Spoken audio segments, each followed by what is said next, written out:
Katherine Dunham was a choreographer, songwriter, dancer, educator, and activist. She designed a dance technique that combined classical ballet as well as traditional African/Caribbean movement, forming a cultural link between Africa and North America, called the Dunham dance technique. Her dance technique influenced dance as a whole, not only for African Americans, but for everyone interested in the arts. Her interest in politics added even more to her legacy.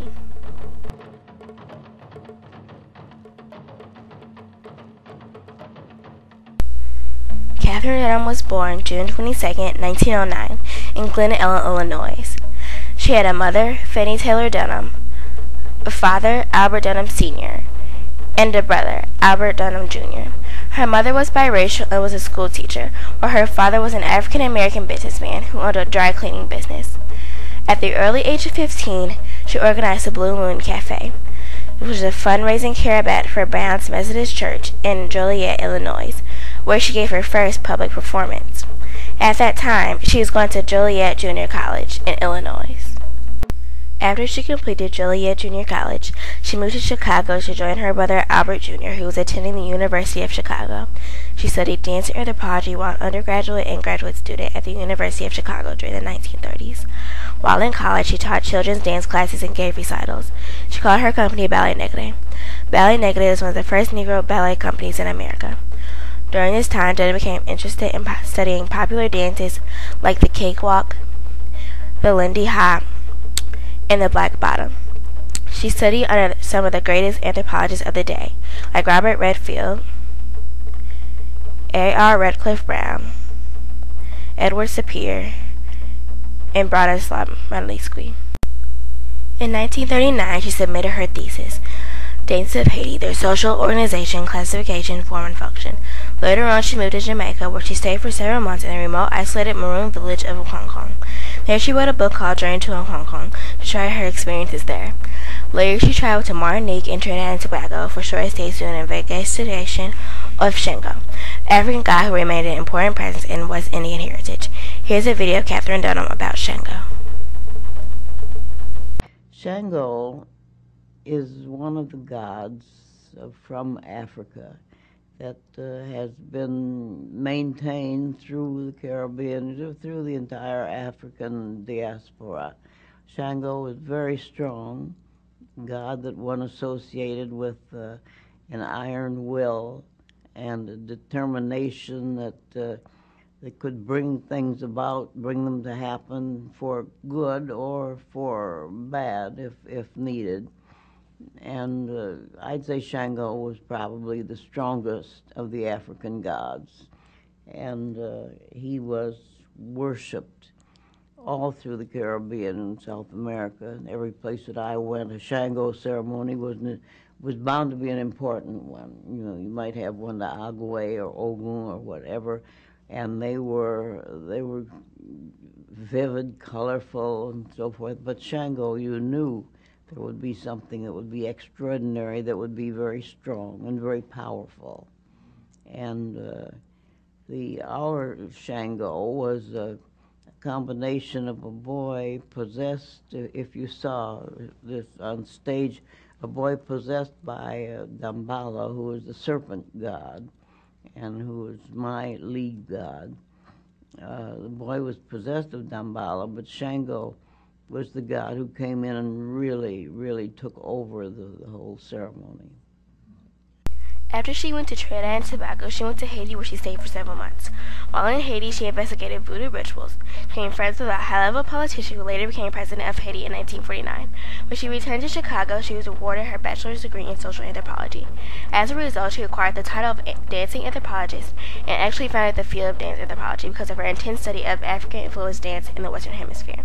This academic undertaking would also lead to the emergence and codification of the Dunham technique, a dance technique utilizing African drums and rhythms as well as ballet and modern dance. While working on her master's degree, she was told that she had to choose between anthropology and dance. She was offered another grant from the Rockefeller Foundation, and she decided to choose dance. She left her graduate studies before finishing a doctorate and departed for Broadway and Hollywood. Around 1936, she became associated with John Pratt. Then on July 10, 1939, she married John Thomas Pratt. And later on that year, they adopted their first daughter, Mary Christine. Pratt was a painter, costume designer, and set designer.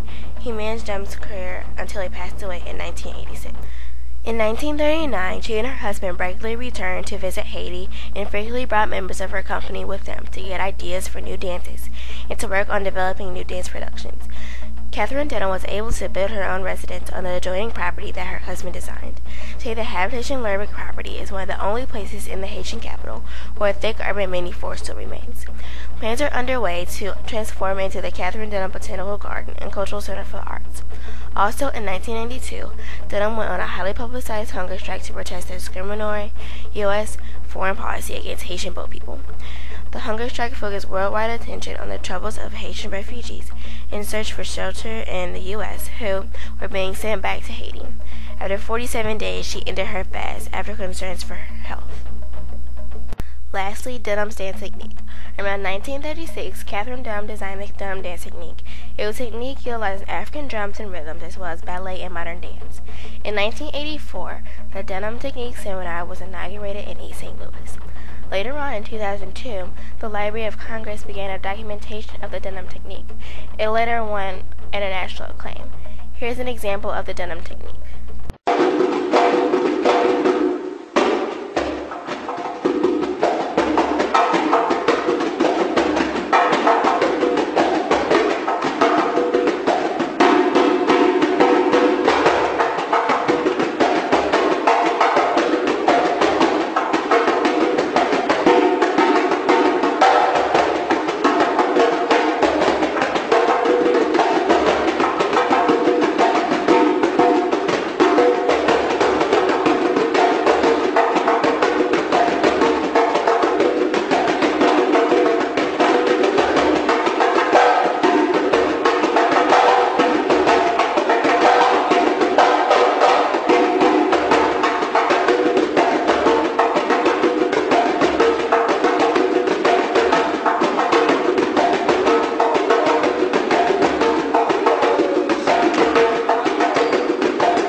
Today, it is safe to say there is no American black dancer who has not been influenced by the Dunham technique, unless he or she works entirely within a classical genre.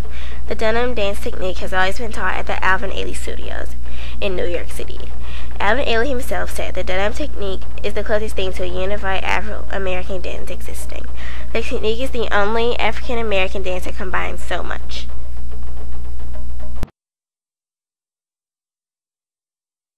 The changes that I may have influenced in American dance have a lot to do with the freeing of the pelvic girdle.